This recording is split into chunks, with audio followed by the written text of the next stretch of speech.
வாகிசா அது வந்து வட்லாப்பம் இது காட்டாங்கல். பகல் இருக்கிறது காரம் வந்து உண்மையிலே பரத்துற வடை செய்ய வலிக்கு நான் அது ஸ்டீமருக்கு மேலே எடுத்து வச்சதால கொஞ்சம் ஈரமாயினபடியாக அது வடையை அப்படியே சேஞ்ச் பண்ணி நான் என்ன பண்ணியிருக்கேன் என்றால் சொல்லுங்க பொருங்க வரேன். அது வந்து யோசிக்கணும்ல. அதான் அது மரக்கறி வடை வெஜிடபிள்ஸ் வச்சு அது வடையாக்கி இருக்கிறேன். மரக்கறினா வெஜிடபிள்ஸா? மோந்து பார்க்காதீங்க செஃப், கான்ஃபிடென்ட்டா சாப்பிடுங்க.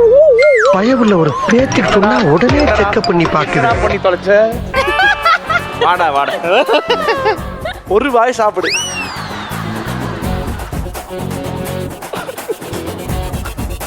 ஓகே போதும் அப்படிங்களா? இவனுக்கு ஏதோ இனோவேட்டிவா பண்ணிக்கினே இருக்கணும் சார். வடையோட நிப்பாட்டி இருக்கலாம். அதுக்கு மேல வந்து பீட்ரூட்டை தேயின்றான், கேரட்டை பூசுன்றான். நான் அப்பவே சொன்னேன். இதுல வேற இதுக்கு நடுவில் ஏதோ சட்னி வேற வச்சிருக்கான். கார சட்னி லைட்டா. காரமா ஸ்வீட்டா வட்டலப்பம் இஸ் எக்ஸலென்ட். மேல என்ன போட்டிருக்கீங்க? கலாக்கன் பண்ண கலக்கன். நீங்க கலாக்கன் பண்ண. ஆனா வந்து உண்மையாவே நான் அந்த வடையும் நல்லா செஞ்சிருப்பேன். இந்த பொம்பளை பிள்ளைகிட்ட சொல்லி விட்டேன் 2-3 ரம்மனை செய்ய சொல்லுண்டு. இங்க வந்து பார்த்தா ஒரு வேலையை செய்ய நல்லதெல்லாம் இந்த வடை சரியா வரது காரணம் நிக்கி தான். உண்மை உண்மை. அந்த கலாக்கந்து ஒழுங்கா வந்தது இவனோட இது. முட்டமலா என்ன தெரியுமா சார் சொன்னா? வட்டலப்பா எனக்கு தூக்கி வாரி போட்டுருச்சு. என்னடா சமைக்கிற சொல்லவே இல்லை. லாஸ்ட்ல தான் சொல்றான் முட்டை மாலா 2.0. ஆனா எனக்கு ஒரே ஒரு விஷயம் தான் சார், நான் ரொம்ப ஹாப்பியா இருக்கேன். பின்னாடி ஒருத்தன் அவ்வளவு சந்தோஷமா இருந்த ஒருத்தன் ஒயின்னு நிக்கிறான் சார். இன்னைக்கு சவுண்டே இல்லடா. ஆமா சார், நான் சொல்றேன் பேசுடா போடா அப்படின்றான். எப்பவுமே அவன் வந்து எனக்கு அவன் கிட்ட ரொம்ப பிடிச்சதே வந்து பயங்கரமா ப்ரிப்பேர் பண்ணணும். ப்ரிப்பேர்னா வந்து இந்த விஷயம் எல்லாம் வந்து நம்ம பயங்கரமா இருக்கணும், இந்த விஷயம் எல்லாம் பேசணும் அப்படின்னு சொல்லிட்டு ஒரு சிட் பேப்பர்ல சூப்பரா எழுதுவா சார். இன்னைக்கு அந்த சிட் பேப்பர் யூஸ் ஆகல, அவனும் யூஸ் ஆகல. நான் கேட்பேன், அந்த சிட் பேப்பர்ல ஒரு அரை துண்டை கூடுறா, நான் ஏதாச்சும் பண்ணிக்கிறேன்டா, ஒரு 10 செகண்ட் டிவில வந்துட்டு போயிடுறேன்டா அப்படின்னு.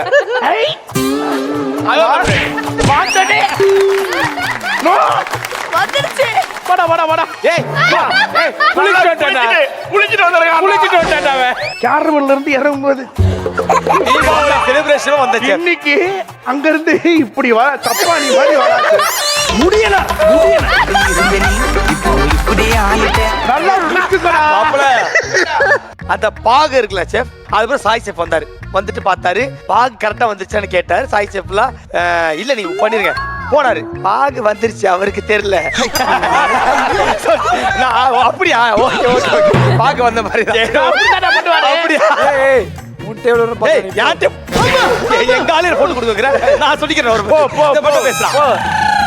டிஷ்ல முக்காசி வேலை செய்யண்டா எல்லாம் ஸ்லோ மோஷன்ல செஞ்சுட்டு இருந்தவன். சரியா நானா ட்ரை பண்ண தான் ஏதாவது வந்தது. பழமையாக நான் மாட்டி விடுறேன், நானே மாட்டி விடுறேன். ஹெல்ப்பே பண்றான் இல்ல, மற்ற செஃபுக்கும் மற்ற குக்குக்கும் ஹெல்ப் பண்றான். எனக்கு என்னன்னா அடுத்த தடவை இவர் உங்களுக்கு வந்து காம்போ வந்தா நண்பன்டா அப்படின்னு சொல்லிட்டு நீங்க போவீங்களா? அது போவேன் எப்படியும் நண்பன் தானே. அது எத்தனை உறவு வந்தாலும் சரி, வெங்கடேஷ் பட் சார் மாதிரியும் செஃப் ராமோகன் சார் மாதிரியும் ஒரு இணை பிரியாத ஒரு நண்பர்கள் போல் இருக்க வேண்டும் என்று நான் ஆசைப்படுகிறேன். ஆனா நான் ஃபர்ஸ்ட் சீசன் செகண்ட் சீசன்லான்டா நீ தான் ஒரே ஆளு சமைக்காம இவ்வளவு நாளா டிராவல் பண்றேன். ஓமண்ண சமைக்கிறானே இல்ல ஒரு சொட்டு கூட சமைக்காதே வேட்டி அங்க இங்க சுத்தி அது உங்களுக்கு தெரிய மாட்டேங்குது சார். சரி ஓகே பெல் அடிக்கு போ. Okay thank you very much. நன்றி. போறேன்